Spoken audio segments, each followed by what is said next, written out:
ڕاپەڕین ڕزگاکردنی کەرکووک لاداری ساڵی 1990دا بە یەکێک لە وێزگە گرنگەکانی بزاوی ڕزگاری خوازانی گەری کوردستانە ژمار دەکرێت. بەر لە 28 ساڵ کاتێککە ڕاپەڕین لە زۆربەی زۆری شارەکانی کوردستان سەرکەوتنی بەدەستێنا بوو، چەخماخێ و ڕاپەڕینە گەیشتە کەرکووک و کەرکووکش لە دەستی بەعسیەکان ڕزگار کرا.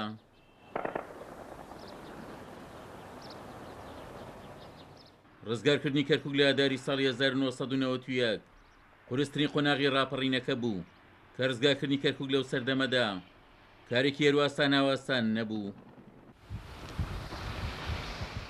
ڕزگارکردنی شارێکی وەک کەرکووک لەو ڕاپەڕینەدا سەرکەوتن بوو بەسەر ڕژێمی بەعزدا کە لەو سەردەمەدا بەشی زۆری توانستە سەربازیەکانی عێراق بۆ پاراستنی کەرکووک تەرخان کرابوون.